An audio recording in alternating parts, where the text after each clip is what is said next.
Assalamualaikum warahmatullahi wabarakatuh. Perkenalkan, nama saya Rimarsya Septia Dewinarti dari kelas G dengan NPM 251000254.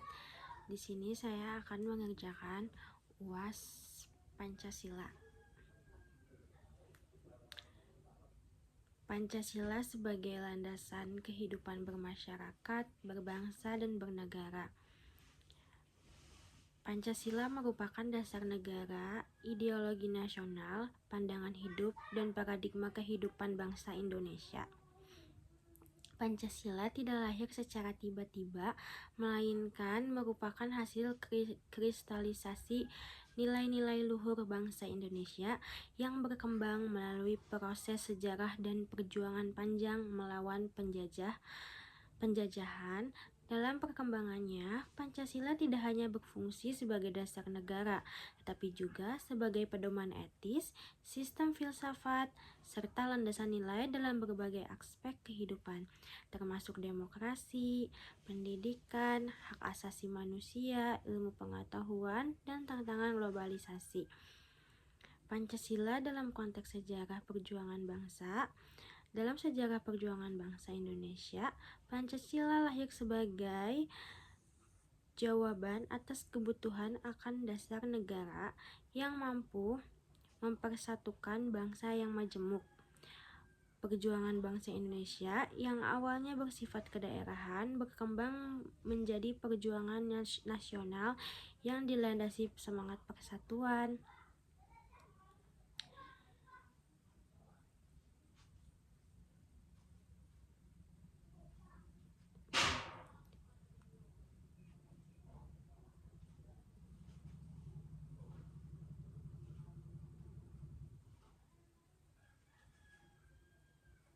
Sebagaimana tercermin dalam Sumpah Pemuda 1928, puncaknya adalah perumusan Pancasila dalam sidang BPUPKI dan pengesahannya oleh PPKI pada 18 Agustus 1945.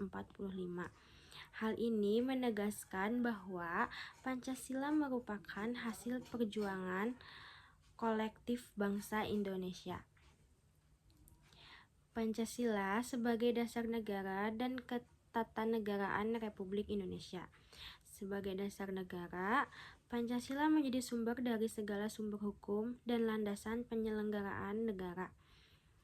Nilai-nilai Pancasila menjiwai UUD 1945 dan seluruh sistem ketatanegaraan Republik Indonesia.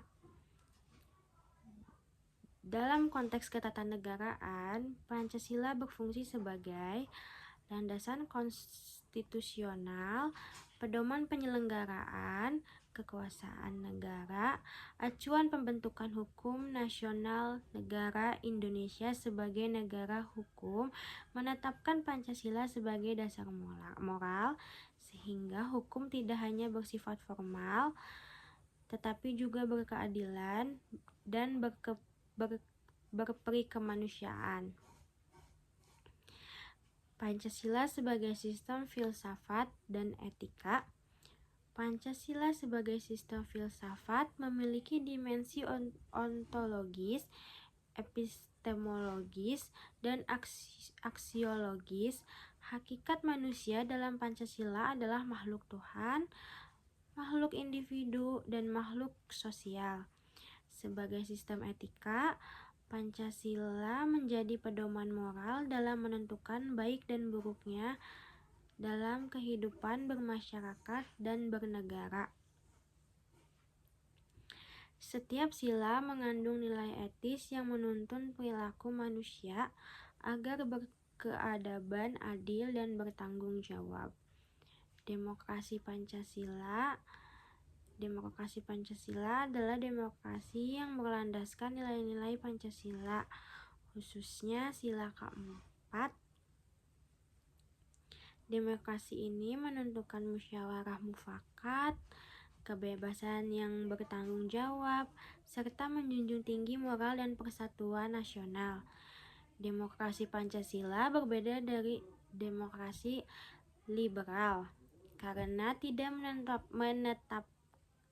menempatkan kebebasan individu secara mutlak, melainkan selalu dibatasi oleh nilai kemanusiaan dan keadilan sosial.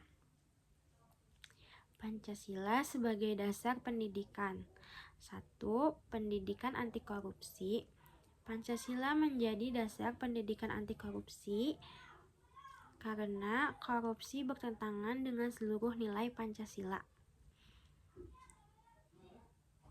Pendidikan ini menanamkan nilai kejujuran, tanggung jawab, keadilan, dan kepedulian sosial. 2. Pendidikan hak asasi manusia. Pendidikan HAM berbasis Pancasila menekankan keseimbangan antara hak dan kewajiban. HAM di Indonesia tidak bersifat individualistik, melainkan selaras dengan nilai ketuhanan, kemanusiaan, persatuan, dan keadilan sosial. 3. Pendidikan multikultural. Sebagai bangsa yang majemuk, Indonesia membutuhkan pendidikan multikultural yang berlandaskan Pancasila. Nilai toleransi, persatuan, dan kesetaraan menjadi fondasi utama dalam menghargai keberagaman. Pancasila sebagai dasar nilai pengembangan ilmu pengetahuan. Dalam pengembangan ilmu pengetahuan dan teknologi, Pancasila berfungsi sebagai landasan etis agar ilmu tidak bebas nilai. Ilmu pengetahuan harus dikembangkan untuk kesejahteraan manusia, menjunjung etika, menghormati martabat manusia, dan menjaga keadilan sosial. Pancasila menuntun agar kemajuan iptek tidak merusak kemanusiaan, lingkungan, dan nilai moral bangsa. Pancasila sebagai panduan etis menghadapi globalisasi dan digitalisasi. Globalisasi dan digitalisasi membawa tantangan seperti krisis moral, individualisme, hoaks, dan disintegrasi sosial. Dalam konteks ini, Pancasila berperan sebagai filter